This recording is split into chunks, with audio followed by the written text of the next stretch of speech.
Welcome to My Empower Project with your host, Erin. We will discuss nutrition, fitness, becoming your own boss, and just becoming better every day. I invite you to join My Empower Project as we embark, embrace, encompass, and enlighten.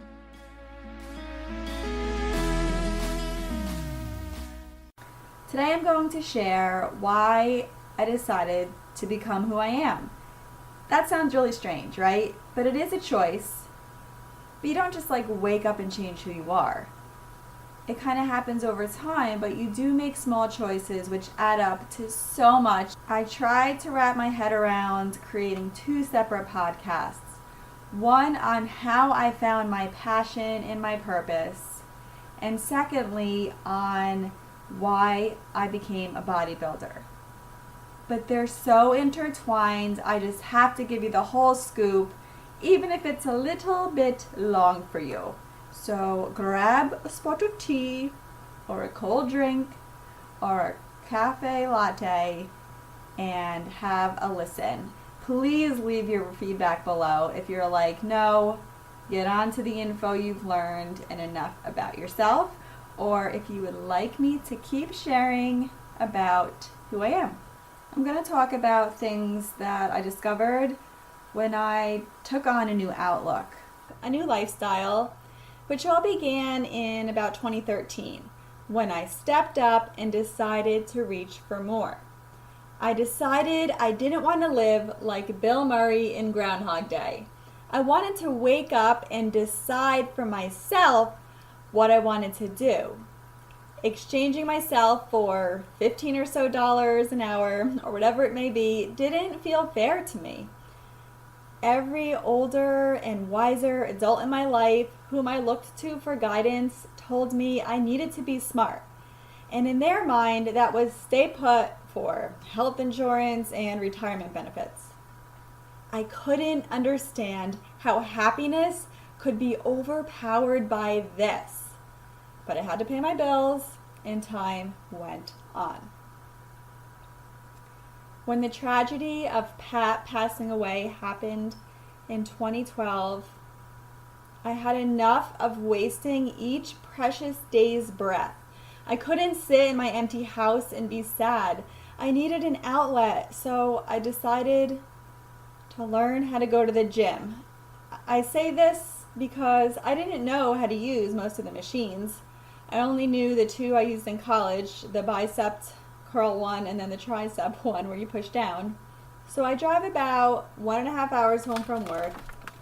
I immediately watch videos on how to use 3 machines. I replay them in my head as I drove to the gym, make no eye contact with anyone, and be the only girl heading back to the squat rack area, and I would do those 3 machines and then I would leave.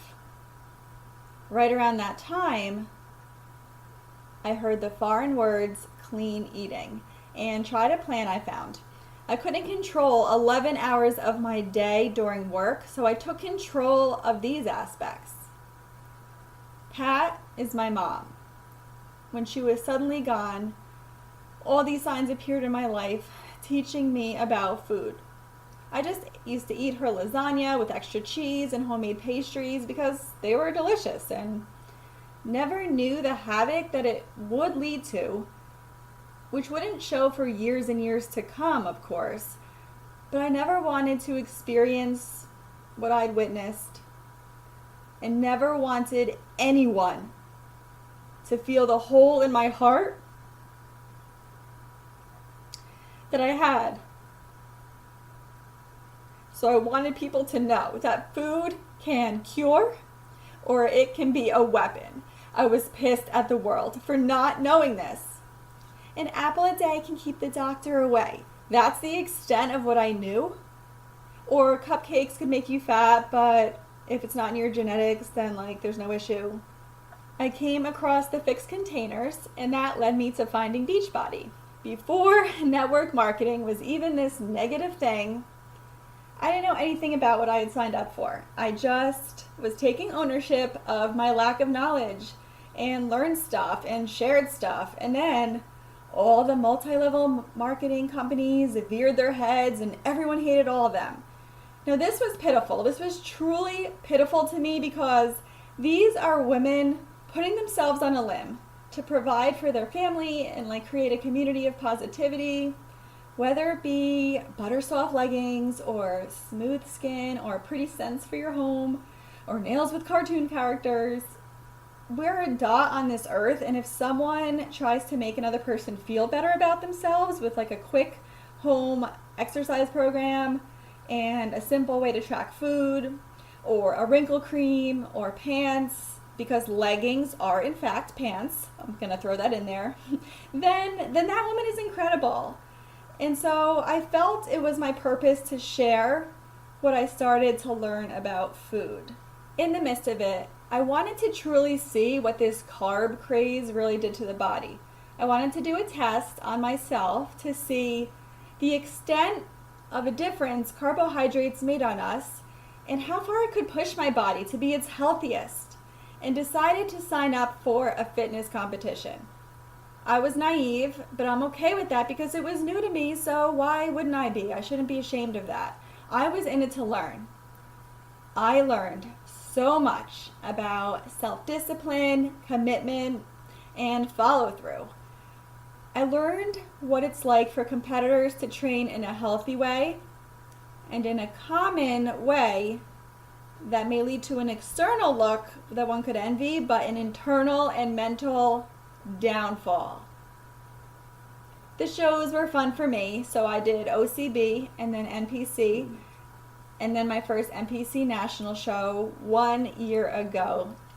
I learned the good and the bad of competing, but I think because I spent time with my mom, Pat, I didn't need a daily reality check of what's important in life. I never let the sport tear me down the way it really easily can. No matter the outcome of a show though, after the stage is your one and only goal, day in and out for weeks and months, it's hard to even know what to think about the day it's over. It's really something hard to explain. So what was I to do? I had my job and my fun side job. Beachbody is awesome. It has an awesome mission. It has helped so many people with diabetes and cholesterol and their schedules. But it wasn't my identity. Pat was no longer here, but I was, and I knew I wanted to leave a legacy. I saw that some of my clients struggled with fitness and nutrition and noticed that there was a component to why I was able to stick to my training regimen, which brought me to show days, and it was mindset. I didn't know how to teach mindset. So I started researching and came across a mindfulness retreat. There's more to this story, but in the end, I signed up and that was that. I flew across the world to Indonesia and attended a retreat, made some amazing friends. I came home with that Balinese vibe running deep through my veins, and then everything got real. I was hanging on by a thread. Burnt out isn't even the definition of it. I lived on autopilot and I cried a lot. I decided I needed to gain control. God gave me another day for a purpose. So how did I leave a legacy when my life didn't even belong to me? I stayed busy, but I did so in a propelling forward motion. I went on to get Precision Nutrition Level 1 certified because without health, nothing matters.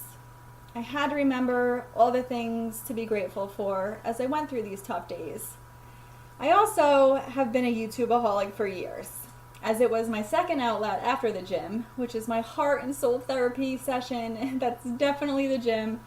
But YouTube is my second. The clothing hauls, the makeup videos, they were mindless. I can shut my mind off at night. It led me to learn about e-commerce, and due to my extensive selfish knowledge and shopping trends gained from my clocked YouTube hours, I realized e-commerce could be done while I went through my other motions.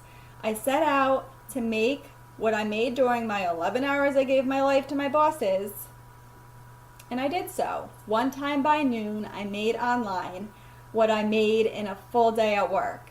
And then one day I woke up to that amount sitting there in my account, which was made while I slept. This blew my mind. Now, how this leads to a legacy is a stepping stone towards financial freedom and freedom of time, and time is the ultimate goal. I had attended countless Beachbody conferences where the optimism could almost cause an electric reaction in the world. And I learned about personal development and how like-minded people all getting together can just turn your world upside down.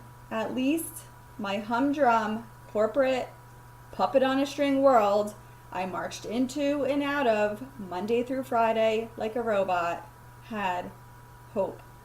The Beachbody community led me to accept new ideas, and the e-commerce YouTube videos led me to my mentor who has rocked my world, Kevin David himself.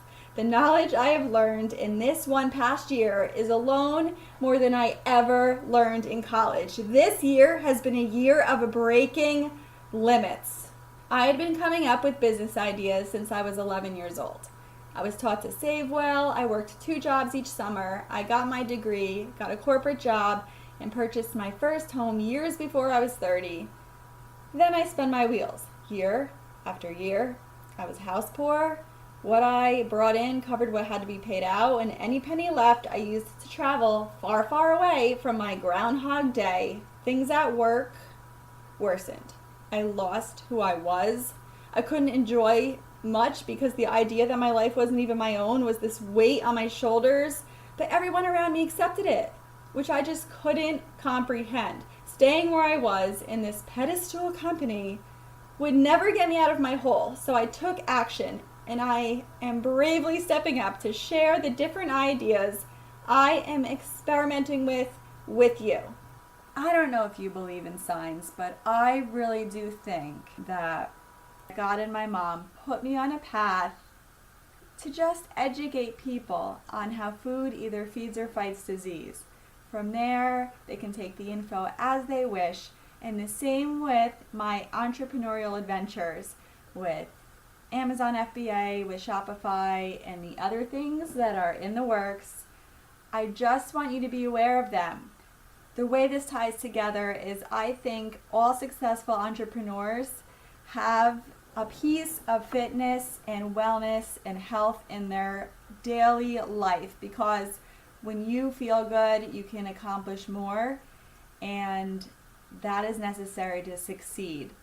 No matter what role you take in this world, nutrition is everything. It fuels our body. When I look at food, I think, how is this going to make me feel? Am I going to be starving in an hour? Is this 5 seconds of satisfaction going to leave me wanting more in 2 minutes? Or am I going to be ready to just move on and live my life? To feel empowered, it takes balance. Please remember this. I'm yet to be a baller. I still work full time, but every day I take steps to get me closer to my dreams, so I never say, I should have done that back when. Nutrition and fitness is still a huge part of my life because it just makes me feel good, and I want people to realize how good they are destined to feel.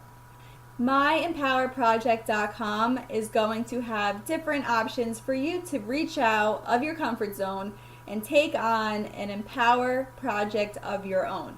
So join me, and I hope to hear from you in the comments. Thanks for listening. I'm so happy to have you as part of our posse, and would love for you to comment with what topics you'd like to hear about next. You can find out more at myempowerproject.com. Tap that subscribe button so you don't miss out on the exciting guests and enlightenment to come. Have a fabulous day.